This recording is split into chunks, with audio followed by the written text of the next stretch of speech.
हाय दोस्तों, स्वागत है मेरे यूट्यूब चैनल। आज की इस वीडियो में मैं आपको सब स्टेशन के सेकंड पार्ट के बारे में बताऊंगा, जिसके अंदर मैं आपको सॉइल टेस्टिंग और कॉन्ट्रास्ट सर्वे के बारे में बताऊंगा।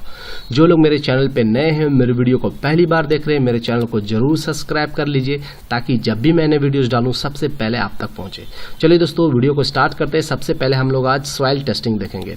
तो मुझे सॉइल टेस्ट करना है। सपोज इस लैंड पे मुझे एक PSS बनाना है, तो मुझे इसके लिए लैंड चाहिए और इस लैंड के लिए मुझे, जैसा कि मैं बता चुका था पहले वीडियो में, कि मुझे फिर सॉइल टेस्टिंग करनी है। अब सॉइल टेस्टिंग के क्या क्या कंडीशन है वो भी देख लेते हैं। तो जो मुझे सैंपल लेना है, अब कितना सैंपल लेना है वो भी मैं बताऊंगा, बट वहाँ की ज़मीन जहाँ से मुझे सैंपल लेना है वहाँ की ज़मीन कैसा होना चाहिए, फ्लैट होना चाहिए, समतल होना चाहिए। और वहाँ का जहाँ का मौसम कैसा होना चाहिए, सनी मतलब धूप का मौसम होना चाहिए। और वाटर टेबल, जैसे कि कोई भी कुआं होता है तो उसका लगभग 5 मीटर पे लगभग पानी आ ही जाता है, तो मतलब उतना अप्रोक्सीमेट मुझे लेके चलना है। उसके बाद मुझे फ्लैट ज़मीन है, जैसे मुझे सैंपल लेना है तो मुझे यहाँ से सैंपल नहीं लेना है। मुझे सैंपल कहाँ से लेना है, यहाँ से लेना है, फ्लैट ज़मीन से यहाँ से ले लिए और यहाँ से ले, 3 अलग अलग लोकेशन पे ले लिए। और ये जो सॉइल टेस्टिंग होती है, वहाँ पर जो साइट इंजीनियर काम करते हैं वो सैंपल नहीं लेते हैं। सैंपल जो है उसके लिए अलग से एक टीम आती है सॉइल टेस्टिंग के लिए, लेबोरेटरी द्वारा, वही करते हैं। बस अंडर सुपरविज़न जो भी साइट इंजीनियर रहते हैं उसके सुपरविज़न में ये काम होता है। उसके बाद हम लोग जो देखेंगे, जो बोरिंग का नाम क्या है, एगोर बोरिंग बोलते हैं उसको। उसके द्वारा मुझे क्या करना है, 3 होल्स करने हैं, बोर होल्स करने हैं। उसका नाम मैंने दे दिया BH1, BH2 और BH3। अब मुझे गड्ढा कितना रखना है, जो मुझे सैंपल जहाँ से लेना है मुझे उसकी डेप्थ कितनी होनी चाहिए, गड्ढा कितना डेप्थ होना चाहिए। तो मुझे 3 सैंपल लेना था। एक के लिए मुझे 3.5 मीटर का गड्ढा करना है, एक में 3.20 का और तीसरे में 3.20 का।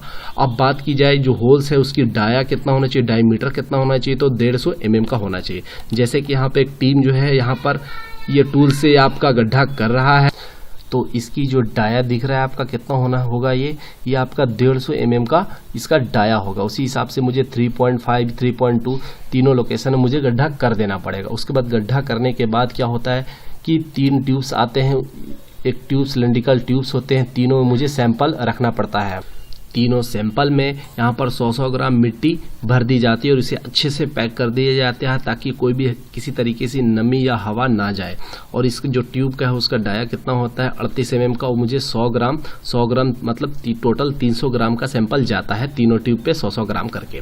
उसके बाद ये लेबोरेटरी में जाता है। उसके बाद लगभग 1 महीने का टाइम पे ये एक रिपोर्ट पेश करता है कि आपकी जो सैंपल कराए उसमें जो रिपोर्ट आती है उसके बहुत सारे पेजेस हैं, लगभग 10 पेज के आते हैं। तो ये पेज सबसे इम्पॉर्टेंट है।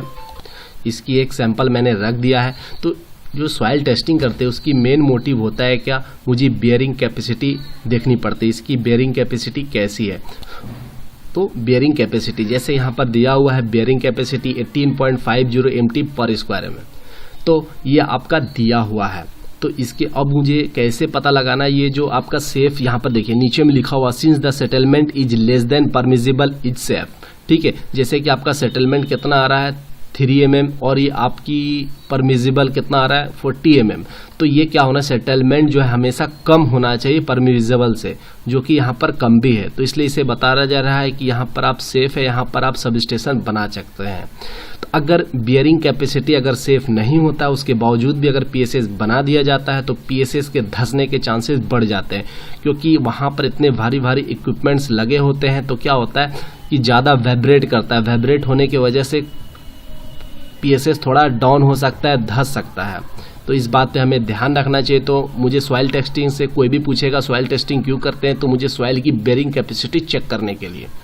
तो ये आपको याद रखना। उसके बाद मुझे कौन सा सर्वे याद है, काउंटर सर्वे बोलते हैं। तो काउंटर सर्वे को यह समझना है कि काउंटर सर्वे क्या होता है और क्यों करते हैं।